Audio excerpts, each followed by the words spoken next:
Bonjour tout le monde, j'espère que vous allez bien, j'espère que vous vous portez bien, j'espère que vous avez bien commencé cette journée du 8 décembre 2022, j'espère que vous vous sentez bien. Il y a un petit sujet qui m'a toujours interpellé, on va parler du football, d'une autre dimension du football, d'une autre facette du football, sur laquelle on n'en parle pratiquement jamais, et à la Belcom demain, il y a un match très important entre le Maroc et le Portugal, quart de finale historique pour l'équipe marocaine, pour un pays arabe et musulman. Bon, musulman, je corrige, il y a la Turquie, effectivement, qui a été jusqu'en demi-finale en 2022, mais c'était pas un pays arabe. Mais bon, pour un pays africain et arabe, c'est très important quand même. Après le Ghana, le Cameroun et le Sénégal, le Maroc, le quatrième pays africain, a joué un quart de finale. Deuxième pays musulman, alors, après la Turquie, seul pays du Maghreb et de l'Afrique du Nord. C'était... c'est vraiment un moment historique demain. Si le Maroc passe en demi-finale, vraiment, on va basculer dans une dimension irréelle. Et franchement, ça sera un succès miraculeux. Miraculeux pour un pays maghrébin, pour un pays arabe, pour un pays africain.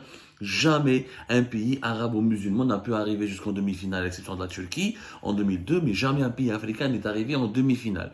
Et face au Portugal de Cristiano Ronaldo et de Pepe et de Bruno Alves, etc., ça va être compliqué, mais bon, il faut rêver, il faut continuer de rêver. Mais ce qu'on ne sait pas, c'est que les joueurs de l'équipe nationale du Maroc, il y a pas mal de personnes qui ont une relation avec l'Algérie, qui ont une relation avec l'Algérie, et que des joueurs algériens qui jouent en ce moment pour l'Algérie auraient pu jouer aussi pour le Maroc. Il y a des relations très imbriquées, ou là, très...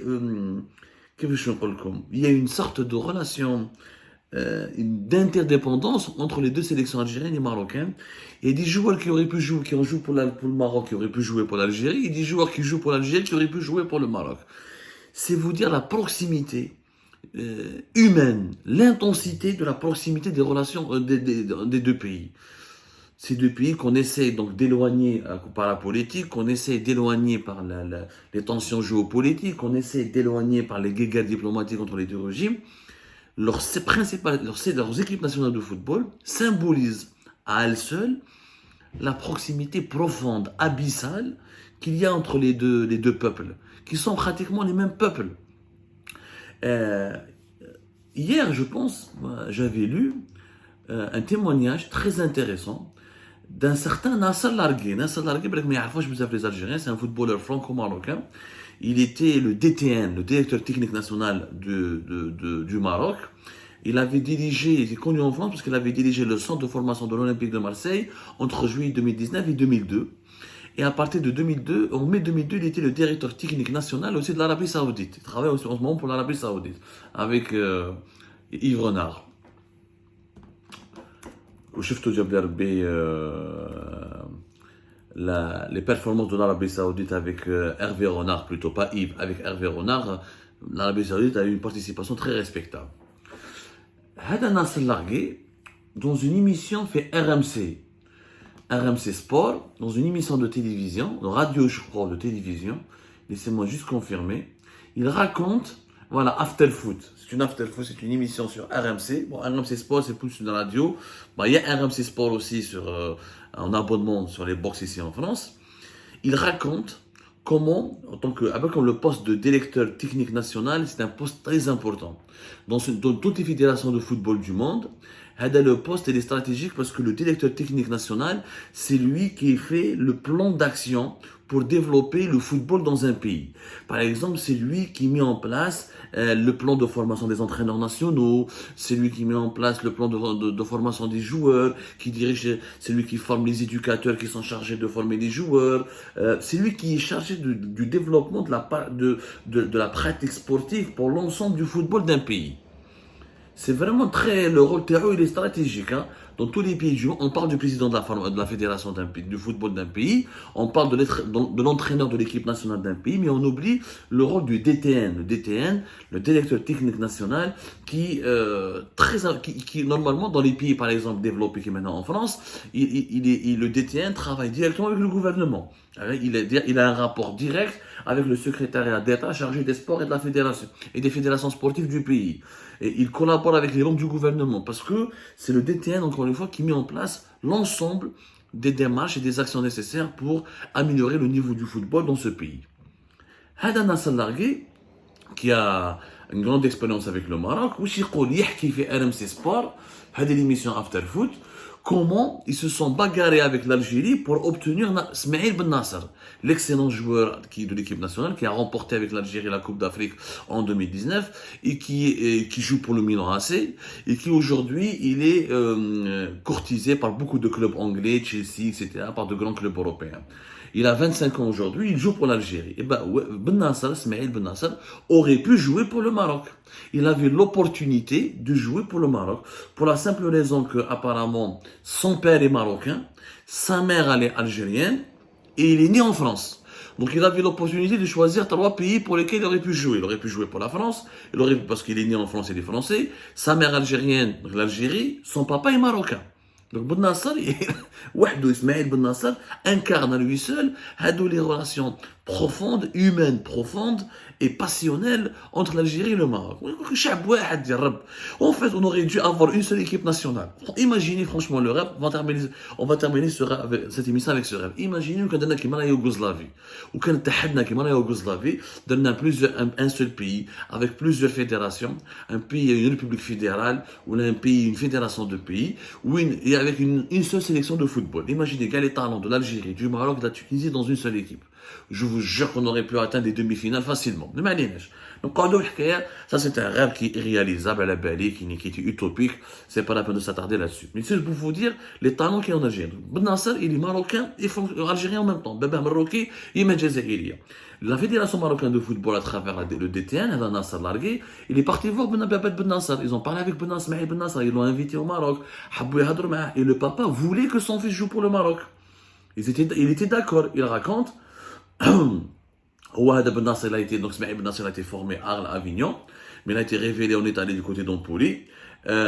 C'était en 2016 qu'il a décidé de porter les couleurs de l'Algérie, mais avant de décider de porter les couleurs de l'Algérie, il avait été dragué par la fédération marocaine et les Marocains ont tout fait pour le retenir.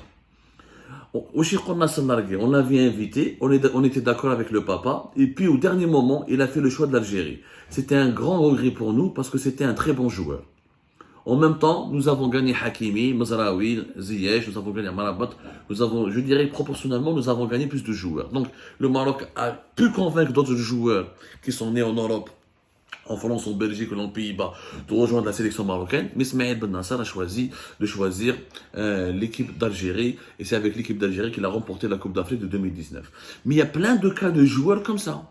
Il y a plein de cas de joueurs comme ça qui font l'objet d'une rivalité, d'une compétition entre le Maroc et l'Algérie. L'Algérie essaie de les convaincre de jouer pour eux. Le Maroc essaie de les convaincre de jouer pour eux. Par exemple, il y a un autre joueur, si اللي يحبوا الفوتبول جاب لي ربي يسمعوا به مهدي بن عطية. Mehdi Ben Attia, il est très connu, c'est un défenseur, il a joué pour la Juve, il a joué pour le Bayern Munich, il a été capitaine de l'équipe nationale du Maroc. Ben Attia, son père est algérien, son père est marocain, pardonnez-moi, mais sa mère elle est algérienne. Ben Attia, qui est né à Ivry dans la banlieue parisienne, a été approché aussi par l'Algérie. Il aurait pu jouer pour l'Algérie, comme Mehdi Ben Nasser. Qui m'a Smaïl Ben Nasser, excusez-moi. Mehdi Ben Attia, c'est le même exemple. Il aurait pu jouer pour l'Algérie. C'était un grand joueur, hein. C'était un grand défenseur, vraiment. Contrairement à Ben Nasser, il a choisi le Maroc. Et on trouve plein de joueurs comme ça, c'est-à-dire on peut approfondir les recherches. Il y a plein de joueurs qui ont évolué par le passé ou là qui évoluent en ce moment dans le présent et qui ont une relation profonde avec l'Algérie, avec le Maroc en même temps. Parce qu'ils sont issus de familles algéro-marocaines. C'est pour vous dire, c'est que nous sommes le football, les équipes nationales de football démontrent, et les sélections nationales de football démontrent encore une fois que nous sommes le même peuple. que nous sommes deux pays très proches qui ont beaucoup plus de choses à partager que de malentendus et que de malentendus qui nous divisent.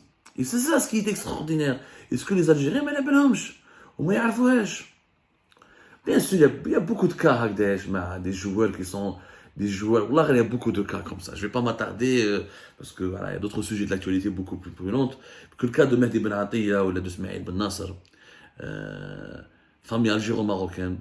Euh, c'est pour vous dire, c'est pour ça que quand le Maroc joue, les Algériens supportent le Maroc parce qu'ils savent très bien que c'est comme leur pays. Parce que chacun d'entre nous aurait pu être marocain et beaucoup de Marocains auraient pu être algériens de par la proximité historique, de par l'intensité des relations entre les deux pays, de par les compositions sociétales et sociologiques de nos deux peuples, chacun d'entre nous, moi j'aurais pu avoir un père marocain, j'aurais pu avoir une mère marocaine, beaucoup de Marocains auraient pu avoir un père algérien et une mère algérienne. C'est vraiment les mêmes peuples.